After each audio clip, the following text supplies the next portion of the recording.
my entire concept of operations and working in a business like this is that we have to be leaders. So I feel like I have to show leadership, and I'm not really a manager. There's a difference between leadership and management.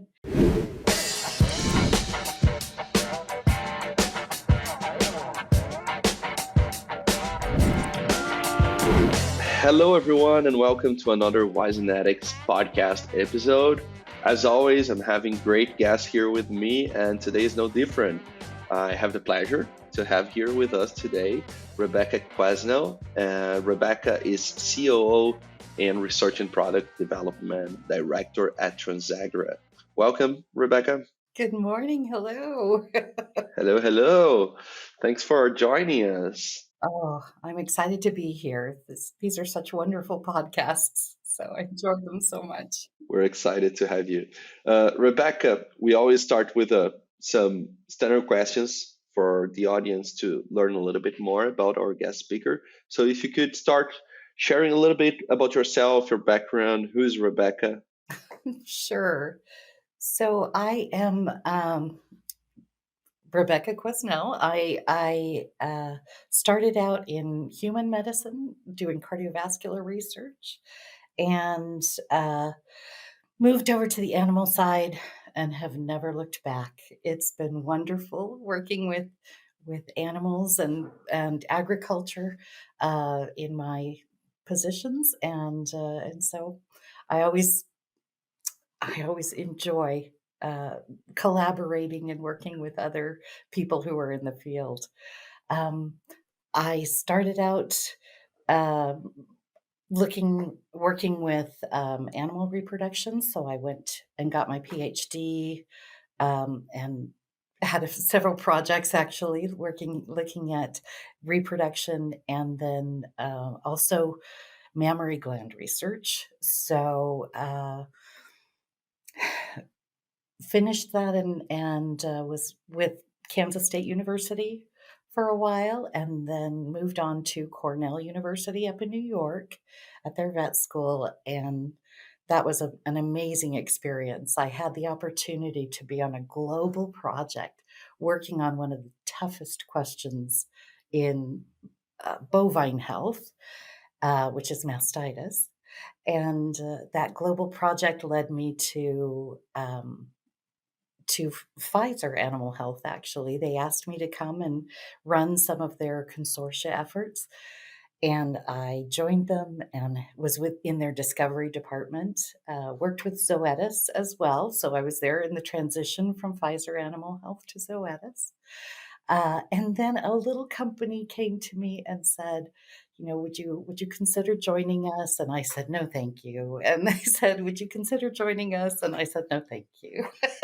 And then they showed me their research, and it was phenomenal. They have thousands and thousands of studies on what their products do for animals. For they have a forage section and a plant section as well, and they have literally just expanded the knowledge base on all of those things so tremendously. I think they were probiotics before probiotics was a term. And so I switched over and now I'm with TransAgra International. They make cultured bacteria products. So they call them Callback because they put those two things together. And it has just been a pleasure to work for this company. And now I have the opportunity to lead and um, have just such a fantastic team. And so, yeah, so I'm excited to talk to you about my team today and share. Absolutely. So we're going to talk about leadership. We're going to talk about operations, about your extended background in research and everything. I'm sure that the audience is going to take some good notes there and some great insights. So just before we jump to that, my next question is a little bit more, a mix of personal and professional. What would you highlight as your, top experiences or achievements in life so far, and what did you learn from those? That's a really good question. I It's funny, I have patents, I have, achieved a lot of things in my business, career, but and in my scientific career, but the biggest thing for me is being a mom. I think, raising children has taught me the most in my life and also been absolutely the best achievement anybody could describe. Um, you know, I think when you're a parent, you learn to support, um, support growth, and you learn to um, always be positive. I'm a very I'm on the positive side of things most of the time, as my team will tell you. It can be annoying, um, but the biggest thing that I think I've been able to do as a mom is give my children wings, you know? We have lived in so many places. Those poor kids went through, I think, 12 moves growing up before they graduated from high school, and, um, they are amazing. So, giving your kids wings is a wonderful blessing. And then along with that, being a wife, you learn to work with each other. You learn to not only collaborate, but in the tough times, you learn how to negotiate and how to talk things through, how to, move through life together. I have been married for 36 years and I'm incredibly happy. And then I think probably, um, well, my husband and I have both survived cancer recently, so we've accomplished amazing things together in that may fall into that relationship category. But then this role has been my one of my most valued achievements. I love the products we have. I love the team that I have, and just what we're able to do in the world. We are making a difference. We go out to um, all different countries. We're in Africa. We're in the Middle East. We're in Asia, and it's a joy to go on farms all around the world and be able to deliver something that I know is going to work and that I can help them achieve their goals. And so I think this is probably one of the high points of my life too. That's wonderful. That's wonderful. And you mentioned the positivity. That's something we can feel when we talk to you. That's a very good energy. So, and I'm sure that I didn't know about the cancer, but I'm sure that played a very important role in fighting it, and overcoming this challenge. You learn a lot. We need to have the right mindset, and even though it's tough, you need to believe. You need to be positive. Otherwise, won't work, right? That's the first step if you want to overcome something is to believe. So 100%, 100%. I have to tell you maybe a funny story, and my husband, they gave him about a 5% chance. He had stage 4 cancer that had spread, and he Um, I guess nobody ever told him that, apparently, because on his first yearly, review, or, after he was done with his treatments, the doctor said, "I never thought we'd see you here." And he looked at him and he said, "You didn't tell me I was supposed to die." So, it's that positive attitude. He maintained it through and came through just beautifully. So it is positivity is an amazing gift. absolutely. So just before we jump to our business talk here, my last question, my transitioning question actually is, how would your parents describe what you do? My parents would describe what I do as going around the country, going to all different countries and helping farmers. That's what they know about what I do. I get a chance to call them, and and talk every once in a while about where I'm going next, or they'll my mom will always say, "Where are you going next?"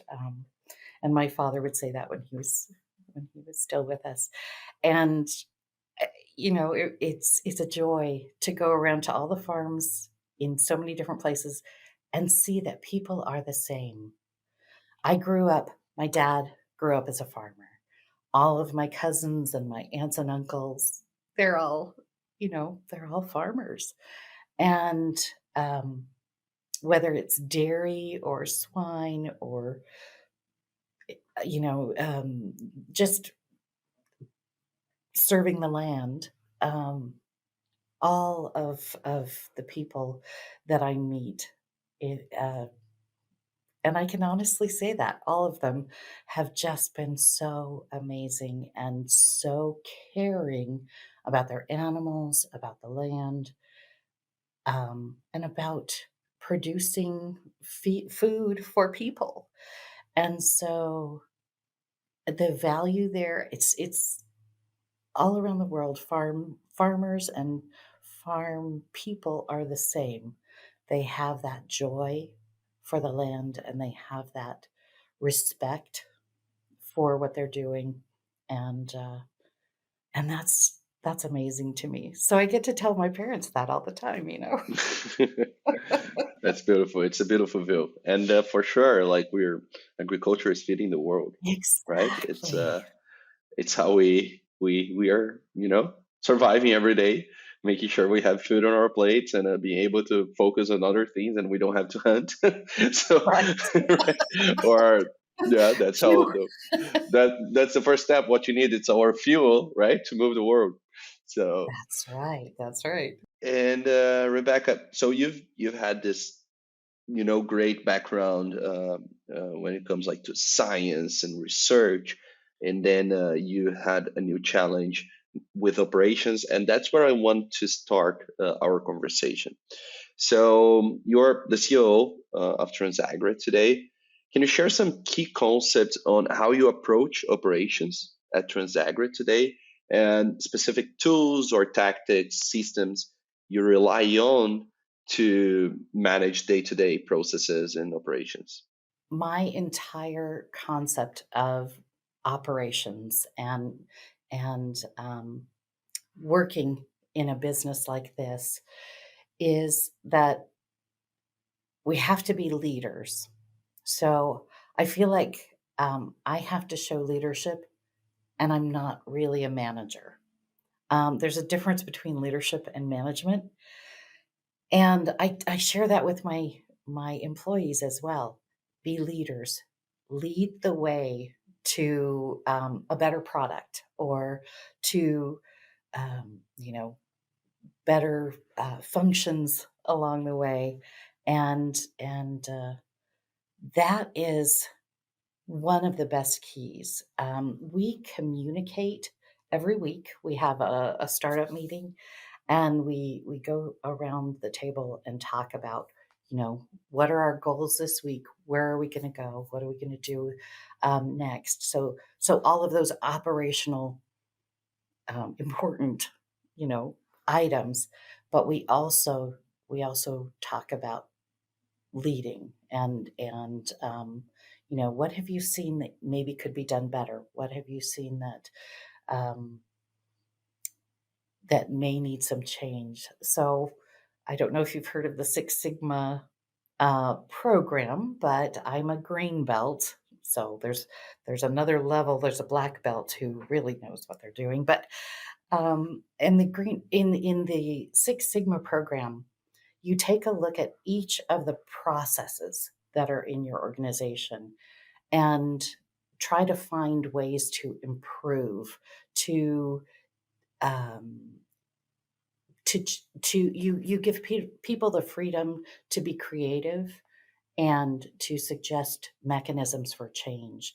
And oftentimes, you know, they can't come about if they cost more than $1 million. I'm just kidding. If they cost too much, or if they don't have the outcomes that we wanted. But so many times my team has come up with these brilliant ideas that have led us forward. And I think that's them leading the way as well. And so the gift of leadership all through the organization is very important to keep, especially a small company running, because everybody has to have the input.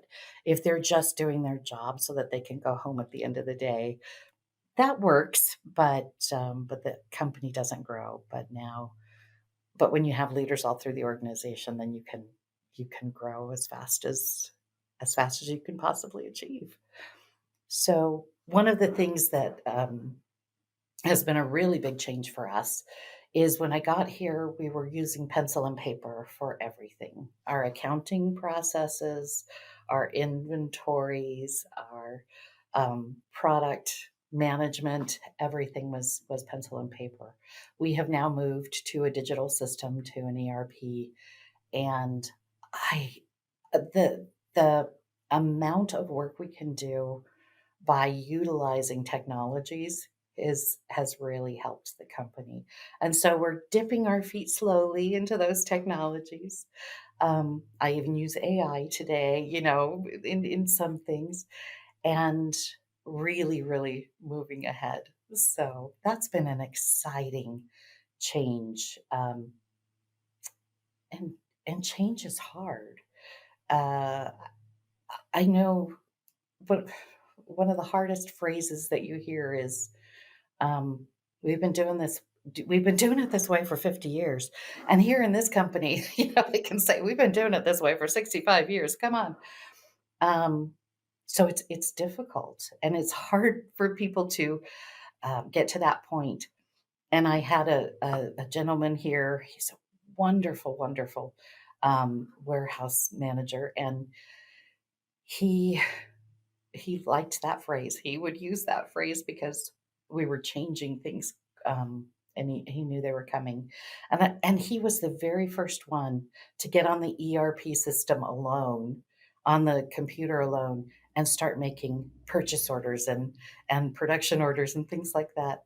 And I thought, wow, he jumped right in and didn't hesitate. And it's been so fun to watch that growth and to watch the expansion of how we can make more product in less time when we don't have to spend half the day logging things in. So That's something that came when we were talking the first time.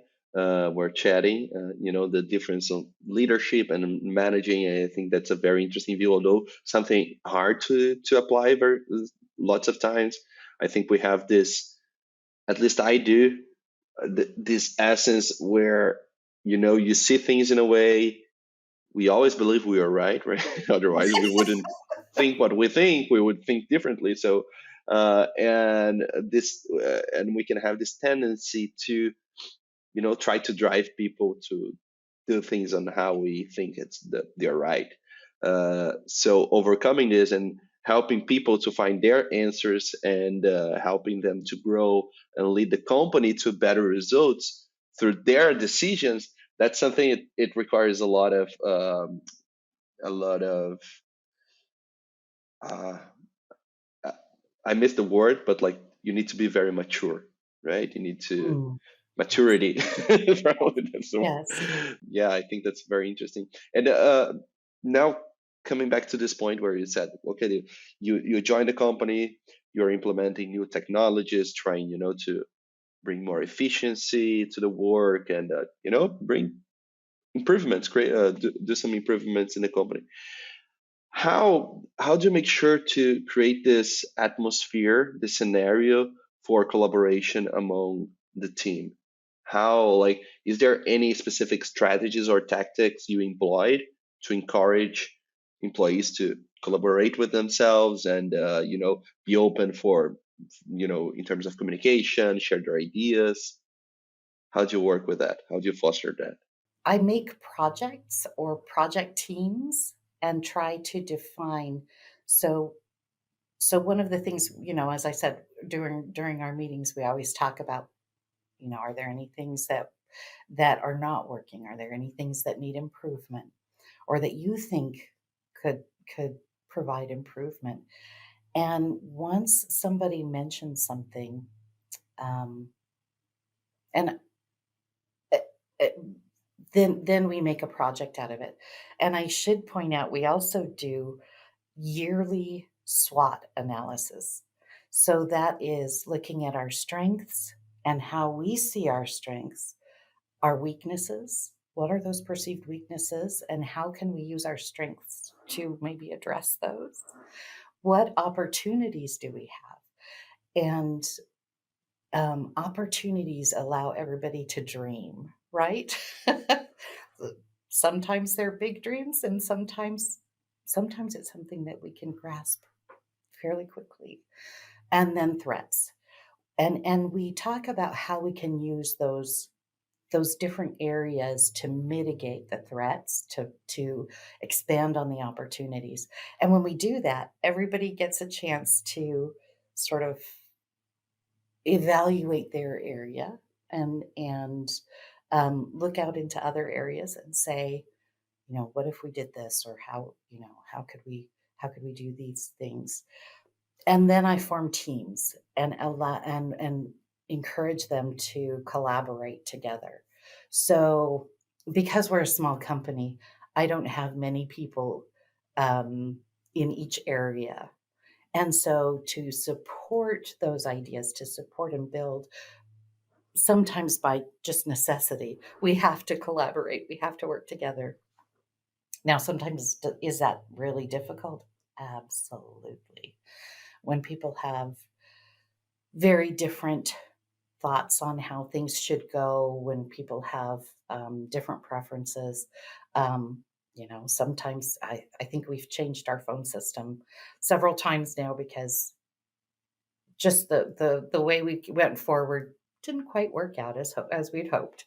Um, but in doing that, it has really allowed everybody to be open with each other and to get together.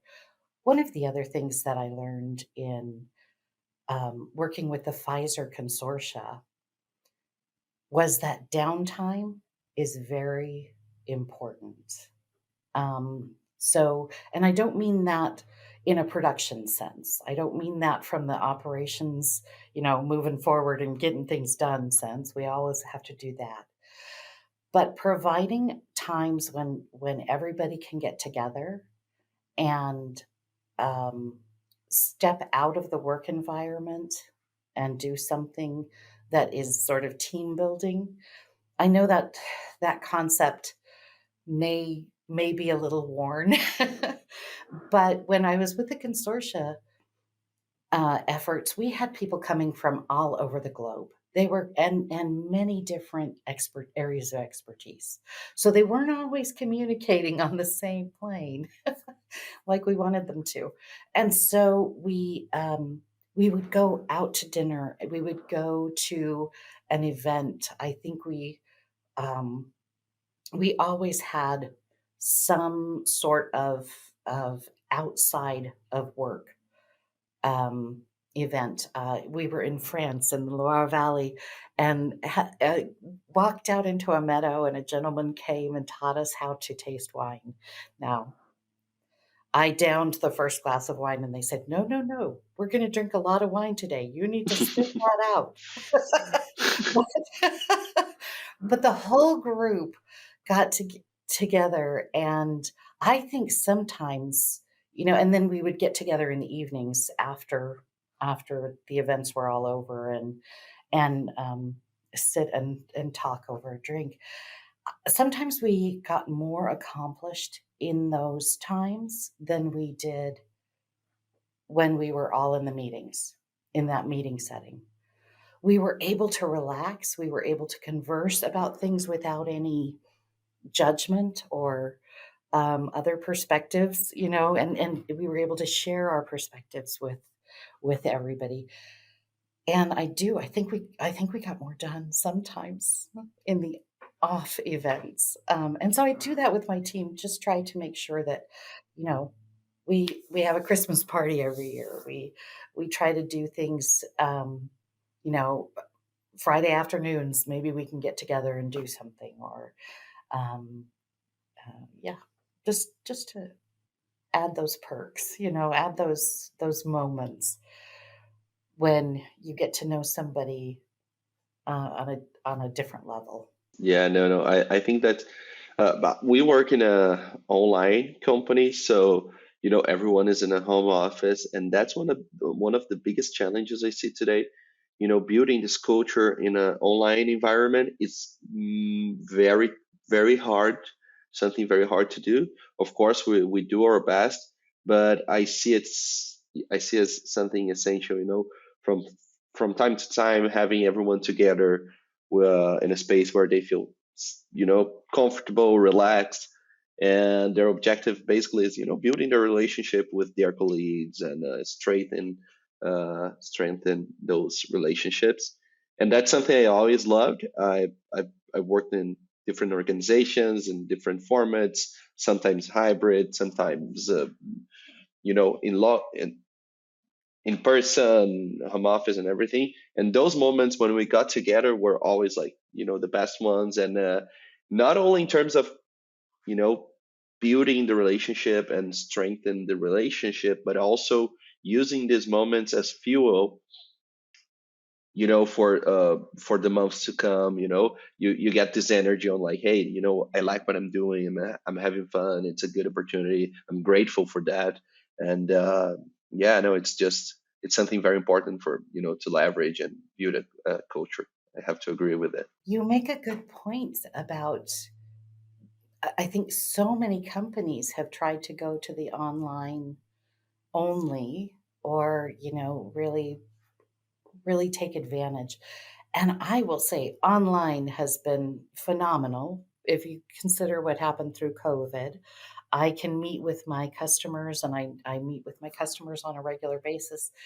And the online platform is wonderful, but you're right. You have to have those moments where you're face to face, where that communication really can be built, and relationships are made. Yeah, that's you make a very good point there. We have to keep that in mind, don't we? Yes. We need to. Yeah, we're still humans, right? We were not fully substituted by machines yet. Yet, while we're humans, we should explore our human traits and Yes, yes. We need to keep those. We need to yeah, we need to we take advantage. at least try, right? Rebecca, and now thinking about specifically about operations and processes, Mhm. not only thinking about TransAgra, but throughout your career, what were some of the most some of the biggest challenges you encountered in operations and processes and bottlenecks and problems, and how did you navigate them? Oh, I think every company has a story to tell, right? Or several. I ask this because every company faces operational challenges, so I want to hear from you. Absolutely, absolutely. So because we're a small company and because we don't have a huge cash flow necessarily, we encounter operational challenges more here than certainly I did um, with Pfizer, although I can probably go through a few of those even from teams because I was a team lead on many of those teams. Sometimes when the challenges come up and um, we identify them, and I'm just gonna step back a second. Identifying the challenges is the first, and I think the hardest step, because oftentimes you have employees that don't want to rock the boat, or they know we're not really set to do something right away, or and so they'll hold that to themselves. And instead of saying earlier, well, if this is an issue, can we work on it? And sometimes you could have fixed it So this is where communication comes in, right? You could have fixed it if you had for much less if you had known about it earlier. Um, so defining those challenges is again a part of that communication thing, getting to know where those issues are. Um, and and then once we've defined it in I go back to that Six Sigma um, opportunities, some of the things that they taught me. We actually go through and list the whole process because sometimes an issue is identified early in the process, but as you said, bottlenecks, the magnitude of that is seen much further down the line. And so you have multiple issues that you can affect sometimes backwards, right? Up the line. And so, so sitting down with all of the players, or all of the people that are involved in that, and walking through that whole process from start to finish, from an operation standpoint, from when we get the product out the door, right? Um, we will sit down and say, okay, this is the process. Where are the places that we're slowing down? Now, being with an ERP system, sometimes that is easier to identify when you're doing things um, in a an automated systems process. But we were paper and pencil for a long time.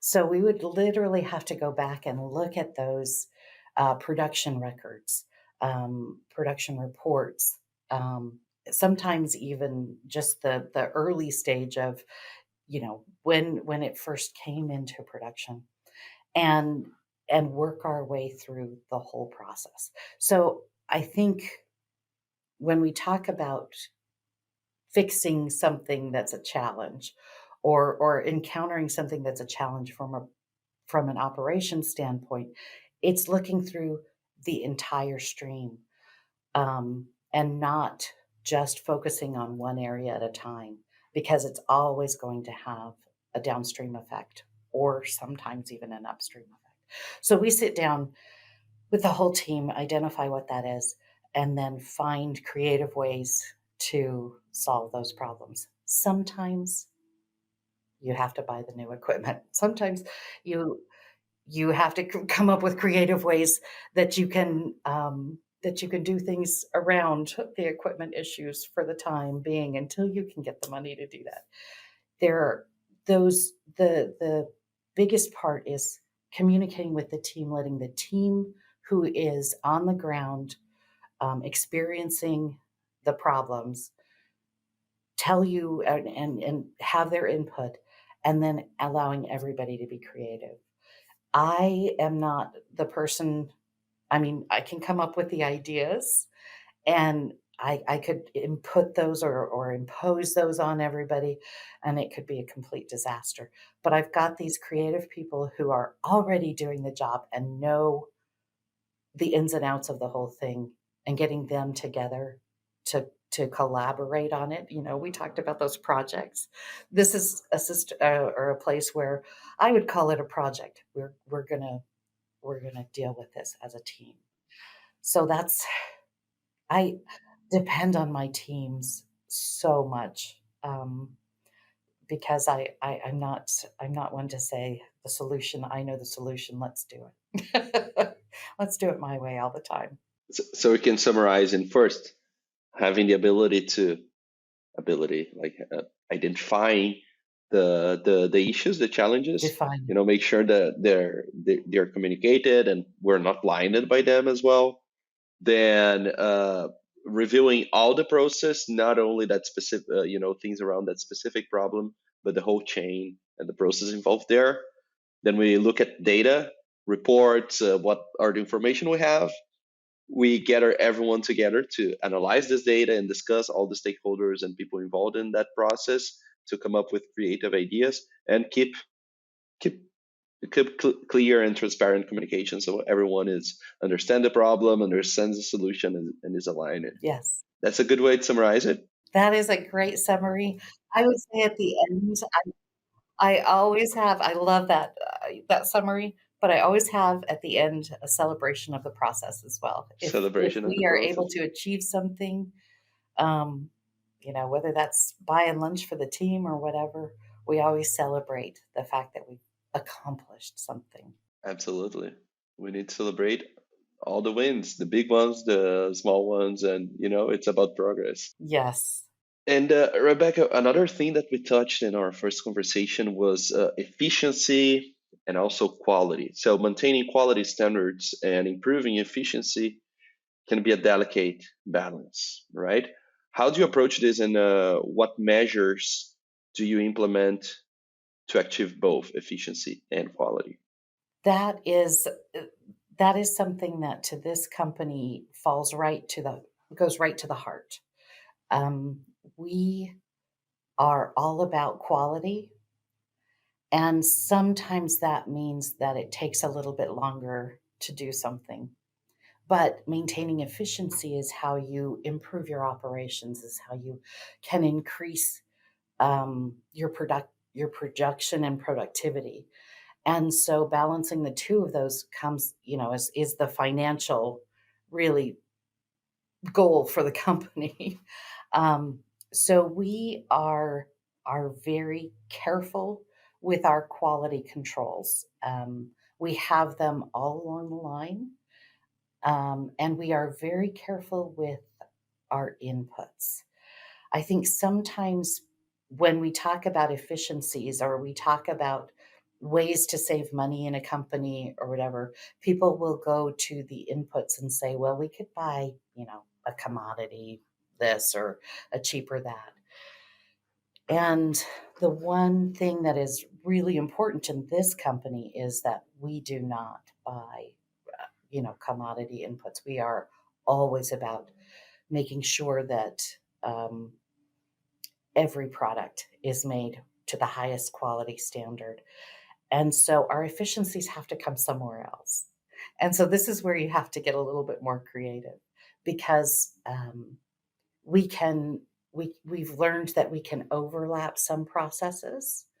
Um, our company products are all about postbiotics, are all about the things that we can make our bacteria produce, right? And so doing that in a faster way is not always possible. But then sometimes you learn the tricks where you can say, okay, we're going to do these two things together. And now we know we can. And so that's probably where some of my research background has influenced my operations background because we found places where we can create synergies, and get processes to work together to maybe actually get more than we did when we were doing them separately. We've found places where we can um, make the process more rapid, where we don't have to have, maybe some of the slow down times as much as we have in the past, and then we're able to create that product. So our quality balance with our efficiencies, with our production and our productivity actually has had to come from different areas in our company than just buying a cheaper X or buying making a putting 10 less screws in something or whatever. But it has led us often to even higher levels of productivity because we've learned new things. So, so that's the balance between that quality and producing enough or more. Um, that doesn't always work out. Sometimes you just have to stay the course with your quality products, but oftentimes it's getting the creative efforts and trying to improve your processes um, that really makes the impact. Okay, okay, good. And we're getting to the end of our conversation, Rebecca. So the end of the recording. My last question, wrapping up question. is looking like having an overall look at operations in the company. What would you say are, some fundamental metrics or KPIs you use to measure the success of your team, your operations, your company, Um, besides profit? besides profit, I know. Well, that's what I was gonna say. Well, it all comes down to how much product gets out the door, right? But in the long run. But I think our success comes with, evaluating, and we do this often, throughout. As I said, we do our SWOT analyses often. Um, Evaluating our improvements, and I think that, we can look at that from time savings, from, um, uh, obviously money savings or profits increasing, um, and most of all, I look at it from, is my team happy coming to work every day? How successful are we as a company when everybody wants to be here and making this and sees those profits, sees the um, the differences. So when we talk about, the measurements that we have, it is um, it is obviously dollars coming in, and I share that with all of my employees as far as, we did a great job this month. We do monthly analyses, and we've got the charts and the goals. Um, have we met our goals? That's the second thing, because we do set those, and that's a critical point for everybody to be invested, involved, motivated. And then, uh, have we been able to achieve lowered expenses, um, better time efficiencies, and those kinds of things? And we evaluate that monthly as well, because we're a seasonal company. It's very interesting. We compare year to year, not month to month. Um, and then finally, as I said, it's really checking in with the employees and making sure that they're happy coming to work each day.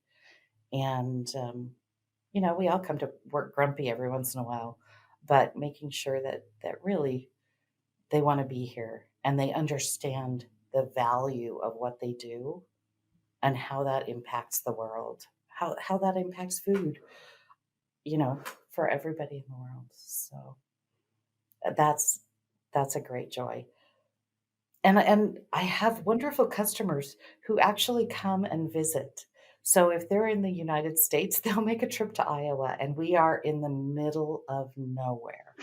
They will drive to Iowa to come and talk to our employees and see the plant, and actually it's always been wonderful because then they can share their stories with the employees and say, "The stuff you made, a year ago had this impact. This is how much more wheat we were able to grow in Sudan and deliver to feed people." That's awesome. So those stories are important.